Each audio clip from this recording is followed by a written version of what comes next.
ಆಚಿ ಮಸಾಲ. ಎಂತ ಅಡಿಗೆಯ ರುಚಿಯಾಗೋ ರಹಸ್ಯವು 20 ರೂಪಾಯಿ. ಪಕ್ಷಗಳು ಬಿಜೆಪಿ ಮತ್ತು ಜೆಡಿಎಸ್ ಪಕ್ಷದ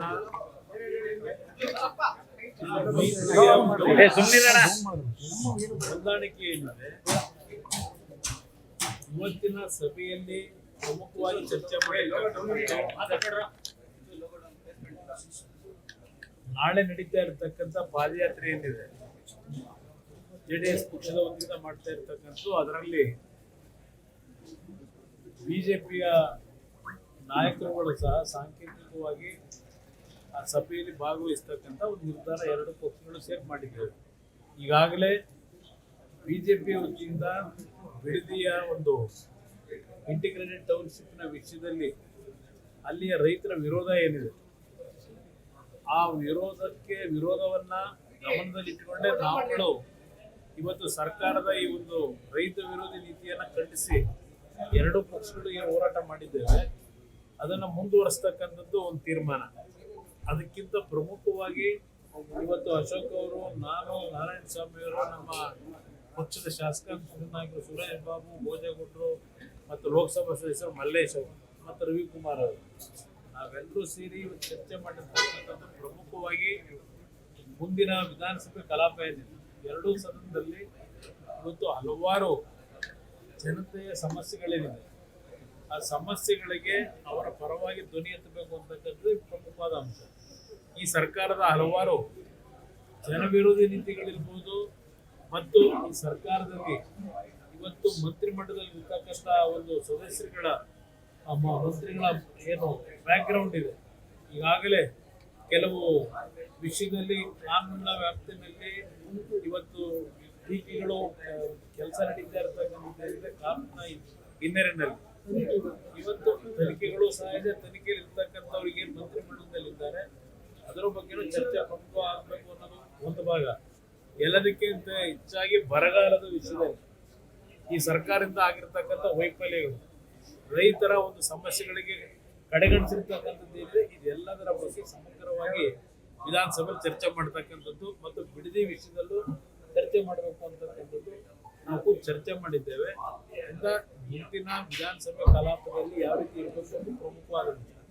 ಅದರ ಜೊತೆಗೆ ಮುಂದಿನ ದಿನಗಳಲ್ಲಿ ಎರಡೂ ಪಕ್ಷಗಳಿಂದ ಒಂದು ಸಮನ್ವಯ ಸಮಿತಿಯನ್ನ ರಚನೆ ಆಗಬೇಕು. ಅದಕ್ಕೆ ಸದಸ್ಯರುಗಳು ಯಾರಾಗಬೇಕು ಅಂತಕ್ಕಂಥದ್ದು ಒಂದು 2 ದಿನದಲ್ಲಿ ಇವತ್ತು ತೀರ್ಮಾನ ಮಾಡ್ತಾ ಇದ್ದೇವೆ. ಪ್ರಮುಖವಾಗಿ ಮುಂದಿನ ದಿನಗಳಲ್ಲಿ ಯಾವುದೇ ರೀತಿಯ ಸಮನ್ವಯ ಕೊರತೆ ಇಲ್ಲದೆ ಒಂದು ಧ್ವನಿಯಾಗಿ ಕೆಲಸ ಮಾಡ್ತಕ್ಕಂಥದ್ದು ತೀರ್ಮಾನ ಮಾಡಿ. ಪ್ರಮುಖವಾಗಿ ಬಿಡದಿಯ ವಿಷಯದಲ್ಲಿ ಇವತ್ತು ವಿಷಯ ಚರ್ಚೆ ಆಗಲೇಬೇಕು. ಅಷ್ಟೇ ಅಲ್ಲ, ಬಿಡದಿಯ ವಿಷಯಕ್ಕೆ ಸಂಬಂಧಪಟ್ಟಾಗೆ ಹಿಂದೆ ಕಾಂಗ್ರೆಸ್ ನಾಯಕರು ಏನ್ ಮಾತಾಡಿದ್ದಾರೆ ಅಲ್ಲಿ ಟೌನ್ಶಿಪ್ ವಿಷಯದಲ್ಲಿ ಹಲವಾರು ವಿಷಯಗಳಿದೆ. ಇವತ್ತು ರೈತರು ನಿರಂತರವಾಗಿ ಸುಮಾರು 500ಕ್ಕೂ ಹೆಚ್ಚು ದಿನಗಳ ಕಾಲ, ವಿಶೇಷವಾಗಿ ರೈತ ಮಹಿಳೆಯರ ಹೋರಾಟ ಏನಿದೆ ಇಡೀ ರಾಜ್ಯ ನೋಡ್ತಾ ಇದೆ. ಇಡೀ ರಾಜ್ಯದ ರೈತ ಸಂಘಗಳು, ಹಲವಾರು ಸಂಘ ಸಂಸ್ಥೆಗಳು ಸಹ ಆ ರೈತರ ಹೋರಾಟಕ್ಕೆ ಬೆಂಬಲ ಏನು ಕೊಟ್ಟಿದ್ದಾರೆ. ಇದು ಅತ್ಯಂತ ಸೂಕ್ಷ್ಮವಾದ ವಿಚಾರ ಇದೆ. ಇವತ್ತು ಅಲ್ಲಿಯ ರೈತರು ಯಾವುದೇ ಕಾರಣಕ್ಕೂ ಭೂಮಿ ಕೊಡ್ಲಿಕ್ಕೆ ತಯಾರಿಸಿ ಇರ್ತಕ್ಕಂಥದ್ದನ್ನ ಹಲವಾರು ರೀತಿ ದಬ್ಬಾಳಿಕೆಗಳ ಮುಖಾಂತರ ಎದುರಿಸಿ ಆ ಭೂಮಿಯನ್ನ ಇವತ್ತು ರೈತರು ಕೊಡಬೇಕು ಅಂತಕ್ಕಂಥ ಒತ್ತಡಗಳನ್ನ ನೀಡ್ತಾ ಇದ್ದಾರೆ. ಅದಕ್ಕೆ ಸಂಬಂಧಪಟ್ಟವಾಗಿ ಪ್ರಮುಖವಾಗಿ ವಿಧಾನಸಭೆ ಕಲಾಪದಲ್ಲಿ ಈ ವಿಷಯವನ್ನು ಪ್ರಸ್ತಾಪ ಮಾಡಬೇಕು ಅಂತಕ್ಕಂಥ ನಿರ್ಧಾರ.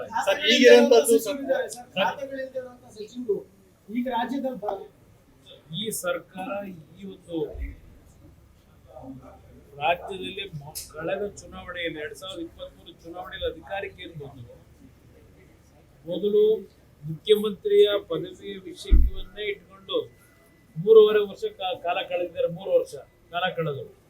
ಈಗ ಮಂತ್ರಿಮಂಡಲದ ರಚನೆಗೆ ನಾನು ಮಂತ್ರಿ ಆಗಿಲ್ಲ ಅಂತಕ್ಕಂಥ ಒಂದು ಅಸಮಾಧಾನ ಏನು ವ್ಯಕ್ತಪಡಿಸ್ತಾ ಇದ್ದಾರೆ.